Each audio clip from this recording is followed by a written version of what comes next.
너희가 말하기를 여호와께서 우리를 위하여 바벨론에서 선지자를 일으키셨느니라. 다윗의 왕자에 앉은 왕과 이 성에 사는 모든 백성 곧 너희와 함께 포로되어 가지 아니한 너희 형제에게 여호와께서 이와 같이 말씀하셨느니라. 만군의 여호와께서 이와 같이 말씀하시되 보라, 내가 칼과 기근과 전염병을 그들에게 보내어 그들에게 상하여 먹을 수 없는 몹쓸 무화과 같게 하겠고, 내가 칼과 기근과 전염병으로 그들을 뒤따르게 하며 그들을 세계 여러 나라 가운데에 흩어 학대를 당하게 할 것이며, 내가 그들을 쫓아낸 나라들 가운데에서 저주와 경악과 조소와 수모의 대상이 되게 하리라. 여호와의 말씀이니라. 너희들이 내 말을 듣지 않았기 때문이니라. 내가 내 종 선지자들을 너희에게 꾸준히 보냈으나 너희는 그들의 말을 듣지 않았느니라. 여호와의 말씀이니라. 그런즉 내가 예루살렘에서 바벨론으로 보낸 너희 모든 포로여, 여호와의 말씀을 들을지니라. 만군의 여호와 이스라엘의 하나님께서 골라야의 아들 아합과 마아세야의 아들 시드기야에 대하여 이와 같이 말씀하시니라. 그들은 내 이름으로 너희에게 거짓을 예언한 자라. 보라, 내가 그들을 바벨론의 왕 느부갓네살 손에 넘기리니 그가 너희 눈 앞에서 그들을 죽일 것이라. 바벨론에 있는 유다의 모든 포로가 그들을 저주거리로 삼아서 이르기를, 여호와께서 너를 바벨론 왕이 불살라 죽인 시드기야와 아합 같게 하시기를 원하노라 하리니, 이는 그들이 이스라엘 중에서 어리석게 행하여 그 이웃의 아내와 간음하며 내가 그들에게 명령하지 아니한 거짓을 내 이름으로 말함이라. 나는 알고 있는 자로서 증인이니라. 여호와의 말씀이니라 하시니라. 하나님께서는 바벨론의 포로로 잡혀가 있는 자들에게도 하나님의 때가 되면 일하실 것을 약속하시면서 그들에게 소망이 있는 말씀을 주셨습니다. 그렇다면 바벨론의 포로가 아닌 유다와 예루살렘에 남게 되는 백성들의 미래는 어떻게 되겠습니까? 놀랍게도 하나님께서는 바벨론의 포로로 잡혀가는 자들과 남아있는 자들의 미래가 전혀 다를 것임을 예언하고 있습니다.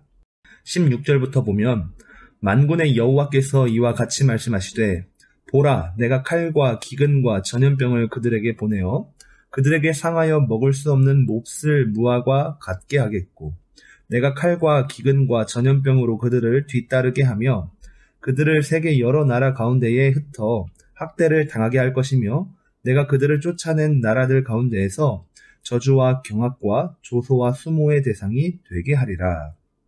하나님께서는 예루살렘에 남게 되는 자들은 칼과 기근과 전염병으로 심판하실 것이며, 그래서 그들의 존재는 마치 상하여 먹을 수 없는 몹쓸 무화과와 같이 하겠다고 말씀하고 있습니다. 그들은 몹쓸 무화과 같은 존재로서 하나님께 무익한 존재로 전락해 버리게 되는데, 더욱더 비참한 것은 그렇게 고통당하는 백성들은 온 세상의 비웃음과 수모의 대상이 된다라는 것입니다. 그렇다면 왜 유다와 예루살렘에 남는 자들은 바벨론의 포로로 잡혀가는 자들과는 다르게 비참한 운명을 맞이하게 되는 것이겠습니까? 19절에서는 다음과 같이 말하고 있습니다. 여호와의 말씀이니라. 너희들이 내 말을 듣지 않았기 때문이니라. 내가 내 종 선지자들을 너희에게 꾸준히 보냈으나 너희는 그들의 말을 듣지 않았느니라. 여호와의 말씀이니라고 말이죠. 남는 자들, 이 백성들은 마지막까지도 하나님의 말씀을 듣지 않았습니다. 하나님께서 보내신 선지자들을 외면하였고 그들의 입술을 통해 선포된 하나님의 뜻을 저버렸기 때문에 남는 자들의 결국은 비참한 결말이었던 것입니다. 남는 자들은 포로로 잡혀가는 자들을 보면서 이제 자신들은 살았다고, 자신들이 이제 남은 자들의 소망이라고 위로하였을 것입니다. 그렇게 남은 자들은 거짓 선지자들과 함께 안도하면서 하나님께 돌이키지 않았고 거짓 예언을 전하였고 동시에 행음하는 삶을 살아가였던 것입니다. 아무것도 바뀐 것이 없었다라는 것이죠. 23절을 보면 이는 그들이 이스라엘 중에서 어리석게 행하여 그 이웃의 아내와 간음하며 내가 그들에게 명령하지 아니한 거짓을 내 이름으로 말함이라. 나는 알고 있는 자로서 증인이니라. 여호와의 말씀이니라 하시니라고 기록되고 있습니다. 그렇게 그들은 실질적인 하나님 없이 명목상 하나님의 백성이라는 이름으로 온갖 불법과 범법과 음란과 정욕의 삶을 살았기 때문에 그들에게는 결코 소망이 있을 수가 없다고 말할 수가 있겠습니다. 그렇게 그들은 하나님의 심판으로 더욱더 고통당하게 된다는 사실이죠. 여러분, 우리의 운명을 결정하는 삶에 대해서 생각해 보겠습니다. 우리의 운명을 결정하는 것, 어떠한 삶이겠습니까? 이러한 질문을 던져보아야 되겠죠. 과연 내 삶에 하나님의 임재가 있는가? 또한 하나님의 말씀이 있는가? 진리와 복음이 내 삶에 충만한가라고 말이죠.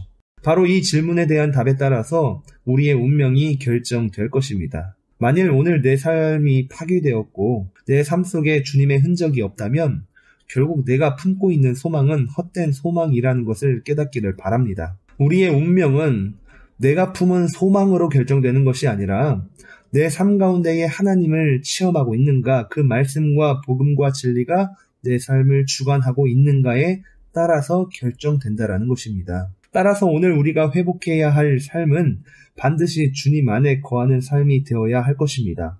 하나님의 말씀을 청종하고 하나님의 임재의 기쁨으로 살아가야 한다라는 사실입니다. 나를 구원하신 복음을 따라서 그것을 온전히 믿고 의지하면서 살아가야 할 것입니다. 이 말씀을 기억하시면서 오늘도 주님 안에서 승리하는 복된 하루가 되기를 소망합니다.